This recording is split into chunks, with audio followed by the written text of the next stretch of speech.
Mafia गुंडा होगा, party का वर्कर हो सकता है, इससे जात नहीं आता है कहीं।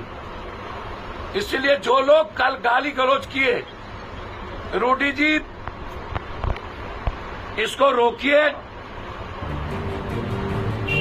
और मैं पूरे छपरा के हर समाज से कहूंगा कि घटना बड़ी ना हो।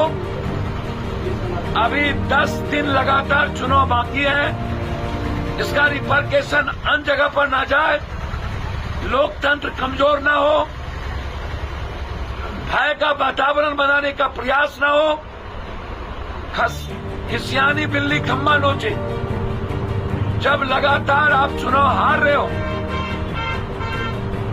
तो समाज पर बांटना और भयादोहन करना यह सही नहीं है। इस बिहार के सारे 13 करोड़ जनता को जीने दीजिए। छपरा अमन पसंद रहा है, जेपी राजेंद्र बाबू की भूमि रही है, भिखारी ठाकुर हिंदी के शेक्सपियर की जमीन रही है। उसे अमन चैन पसंद है, उन्हें शांति प्रिय वातावरण चाहिए। मैं फिर कहूंगा, जो लोग इसमें इन्वॉल्व है उसकी अविलंब गिरफ्तारी हो, कुर्की हो, 302 के मुकदमे लगे, 3 महीने के अंदर स्पीडी ट्रायल हो और इसकी आलोचना कल की घटना और सभी समाज को करना चाहिए।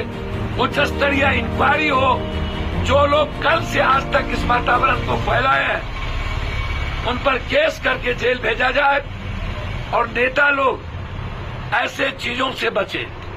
पुनः एक बार प्रशासन से आग्रह करेंगे और बिहार के मुखिया से कि मुख्यमंत्री जी, सत्ता आज है कल नहीं रहेगी, सियासत आती है जाती है, चुनाव आएगा जाएगा, हम सबको यहीं रहना है, हमें जीने देना चाहिए और समाज को अपने तरीके से बढ़ने देना चाहिए।